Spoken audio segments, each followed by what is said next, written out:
Para sa maraming babae, ang kanilang buhok ay hindi lang simpleng bahagi ng kanilang katawan, kundi isang simbolo ng kagandahan at kumpiyansa.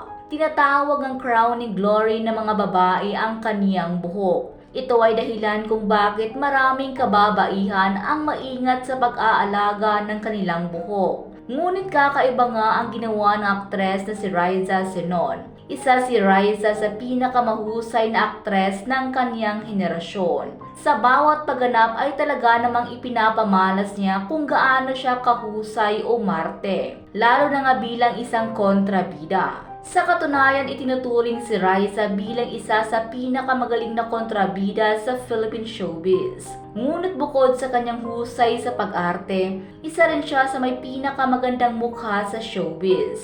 Kaya naman marami ang nagulat nang baguhin niya ang kanyang itsura. Ito'y matapos siyang magdesisyon na magpakalbo. Matatanda ang June 2024 nang unang ipakita ni Raisa ang kanyang new look kung saan makikitang kalbo na siya. Ginawa niya ito sa kasagsagan ng pelikula niyang Lilim kung saan kalbo ang kanyang karakter. Sa halip nga na magpalagay ng prosthetics ay pinili ni Raisa na magpakalbo talaga. Ngunit kahit tapos na ang pelikula, hanggang ngayon ay kalbo pa rin si Raisa. At may mas malalim pang ang dahilan si Raisa kung bakit siya nagpakalbo. Sa panayam sa kanya ni Karen Davila, kamakailan inamin ni Raisa na kaya siya nagpakalbo ay para ipakita sa lahat na hindi porket kalbo ang isang tao ay may sakit na agad ito. Madalas kasi sa mga nagpapakalbo ay may malubhang karamdaman gaya ng cancer.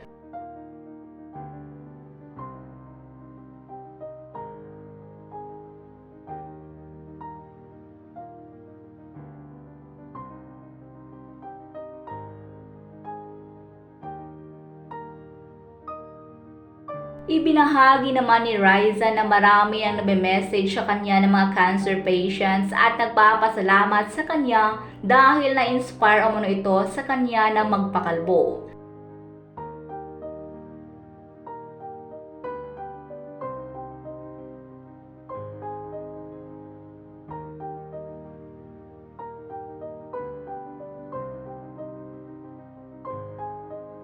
Samantala, marami naman ang humanga kay Raisa. Para sa kanila, walang masama para sa isang babae na magpakalbo. Giit pa nila kahit kalbo'y hindi pa rin nabawasan ang taglay na ganda ni Raisa.